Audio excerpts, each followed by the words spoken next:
Hello fighters and welcome back to the channel. तो अभी हमारे पास टाइम है आज की लास्ट वीडियो का और ये है हमें पॉलिटी के कुछ क्विज डिस्कस करने हैं। तो चलिए शुरू करते हैं। इसको शुरू करने से पहले मैं फिर से वही चीज़ रिपीट करना चाहूँगी जो हमेशा रिपीट करती हूँ।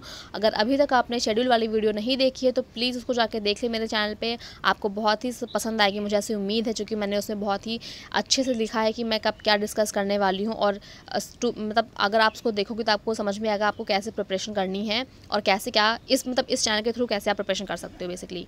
चलिए क्वेश्चन को देखते हैं। जो हमारा आज का पहला क्वेश्चन है वो है what purpose does the constitution of nation necessary serves. मतलब ऐसा क्या पर्पस है जो बेसिकली हमारा कॉन्स्टिट्यूशन जो है वो सर्व करता है। ऑप्शंस देखते हैं। इट में allow better coordination in the nation amongst individual. मतलब कि ये एक बेटर कोऑर्डिनेशन प्रोवाइड कर सकता है इंडिविजुअल के बीच में, एक नेशन में। Specify who has the power to make decisions in a society. Specify करता है कि किसके पास पावर है एक सोसाइटी में डिसीजंस को लेने की। थर्ड ऑप्शन बोलता है कि set some limits on the government can impose on its citizens. मतलब कि गवर्नमेंट जो है कुछ लिमिट जो है इम्पोज कर सकती है अपने सिटीजन्स पे। लास्ट ऑप्शन है it allows people to ban autocracy and adopt democracy. ये पीपल्स को क्या कर सकती है, बैन कर सकती है, मतलब कह सकती है कि आप ऑटोक्रेसी को बैन कर सकते हो और डेमोक्रेसी को अडॉप्ट कर सकते हो। सारे ऑप्शन हमने देख लिए। चलिए अब देखते हैं कौन सा ऑप्शन सही है। आपको अगर पता है तो आप वीडियो पॉज करें, इसका आंसर दीजिए, बाकी हम इसका आंसर डिस्कस करते हैं। जो लास्ट ऑप्शन है ऐसी कुछ भी बात नहीं होती है, ऐसी कुछ भी बात नहीं होती है। तो इसलिए अगर हम इसमें से चौथा ऑप्शन हटा दें तो हमारे पास ऑप्शन क्या बचता है वो देख लेते हैं। चौथा ऑप्शन हटाने के बाद बेसिकली हमारे पास बचता है क्या, ऑप्शन 1, 2 एंड 3। ठीक है जी, तो चलिए आगे देखते हैं क्या। अब इसमें कहा गया है ये जो कॉन्स्टिट्यूशन है वो हमेशा इस बात को स्पेसिफाई नहीं करता है कि डेमोक्रेसी के लिए, जैसे कि सीरियन कॉन्स्टिट्यूशन है, इसका एग्जांपल भी अच्छा खासा दिया है। नेक्स्ट क्वेश्चन की बात करता है कि प्रेसिडेंट के पास कौन कौन सी लेजिस्लेटिव पावर्स होती हैं। ऑप्शन पढ़ते हैं, स्टेटमेंट्स पढ़ते हैं क्या। He can send message to the house of parliament with respect to a bill pending in the parliament. वो क्या कर सकता है, हाउस ऑफ पार्लियामेंट को एक मैसेज भेज सकता है, वो भी किसके रिस्पेक्ट में, वो बिल जो पार्लियामेंट में पेंडिंग है। नेक्स्ट जो ऑप्शन है वो है he decides on question as to disqualifies the of members of the parliament in consultation with the prime minister. वो उन क्वेश्चन को डिस्कस कर सकता है, डिसाइड कर सकता है कि कैसे किसी पार्लियामेंट के मेंबर को डिस्क्वालीफाई करना है, वो भी प्राइम मिनिस्टर के कंसल्टेशन के साथ। लास्ट ऑप्शन जो है in case of Puducherry the president can legislate by making regulations but only when the assembly is suspended और डिसॉल्व। मतलब अगर हम पुडुचेरी की बात करें तो इस केस में जो प्रेसिडेंट है वो केवल तभी आपके कोई लेजिस्लेट कर सकता है, कोई रूल्स रेगुलेशंस बना सकता है, जबकि जो असेंबली है वो सस्पेंड हो या फिर डिसॉल्व हो। सारे आपने स्टेटमेंट्स देख ली हैं। आई एम सॉरी, ऑप्शन देखते हैं। ऑप्शन क्या क्या हमारे पास 1, 2, 1, 3, 2, 3 एंड 1, 2, 3। सारे ऑप्शंस आप देख लो और फिर बताओ इसमें से कौन सा आंसर सही है। ठीक है जी, आई होप आपने अभी तक आंसर देख लिया होगा। तो जो हमारा ऑप्शन नंबर 2 है वो गलत हो जाता है। ऑप्शन नंबर 2 गलत होने पे सो हमें आंसर जो मिलता है वो मिलता है बी। तो आगे देखते हैं ऑप्शन बी गलत क्यों है, स्टेटमेंट 2 गलत क्यों है।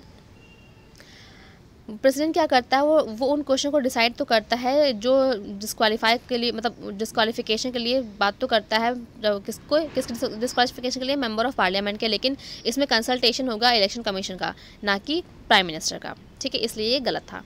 अब आगे बढ़ते हैं। नेक्स्ट क्वेश्चन जो है वो बात करता है क्या, कुछ स्टेटमेंट्स गिवन है, आपको बतानी है कौन कौन से सही हैं।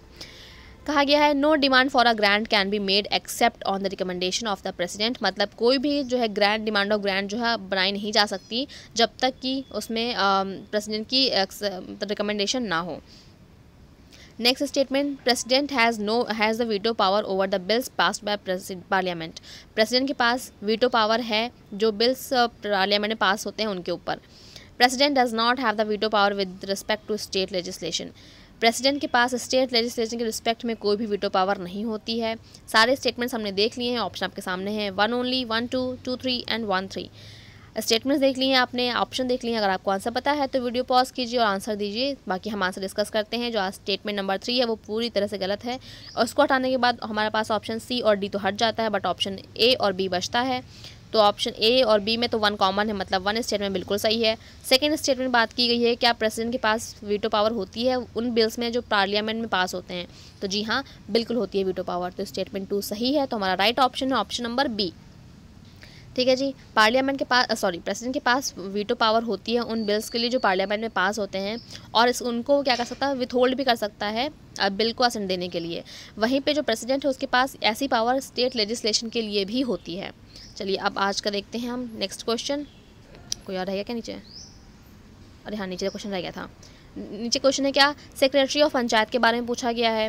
सेक्रेटरी ऑफ पंचायत जो है वो इलेक्ट की जाती है ग्राम पंचायत के द्वारा ही, उन्हीं के मेंबर में से। जो सेक्रेटरी ऑफ पंचायत है वो रिस्पॉन्सिबल होती है कि ग्राम सभा में कब मीटिंग बुलानी है, ग्राम पंचायत की और ग्राम सभा की कब मीटिंग होनी है, और उनके रिकॉर्ड जो भी प्रोसीडिंग के रिकॉर्ड्स हैं उनको रखना। तो इनके ऑप्शन देख लेते हैं। ऑप्शन क्या क्या हमारे पास है, option 1, option 2, option both are correct, option none of correct. ठीक है, आप ऑप्शन देख लीजिए अपने, आपको पता है अगर आंसर तो वीडियो पॉज कीजिए और आंसर दीजिए। इसका सही आंसर है 2 ओनली। ठीक है, आंसर ऑप्शन 1 गलत है, क्योंकि जो ये मेंबर सेक्रेटरी होता है ये इलेक्टेड नहीं होता है, इलेक्टेड नहीं होता, ये अपॉइंट किया जाता है स्टेट गवर्नमेंट के द्वारा। ठीक है जी, जिससे पंचायत की एक्टिविटीज़ को ध्यान दे सकेगा। लास्ट क्वेश्चन है आज का, all high courts in India have a territorial jurisdiction confined to a single state. Next statement, district court जो है अस्यूम करता है नेम ऑफ सेशन कोर्ट जब वो डील करता है क्रिमिनल केसेस के मैटर में। तो आप ऑप्शन देख लीजिए, 1, 2 दोनों सही हैं या फिर दोनों गलत हैं। तो आई होप आपने अभी तक आंसर अपना दे दिया होगा। अगर आपको आंसर पता है तो वीडियो पॉज कीजिए, आंसर दीजिए, बाकी हम डिस्कस करते हैं। जो ऑप्शन नंबर 1 है वो फिर से यहाँ पे गलत हो जाता है, तो इसलिए ऑप्शन 2 जो है बिल्कुल सही है।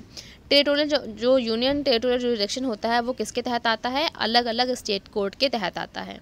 तो ये हमने डिस्कस कर लिया आज के 5 क्वेश्चंस। अब आपसे मिलती हूँ मैं कल नेक्स्ट वीडियो में, तब तक के लिए bye bye and good night.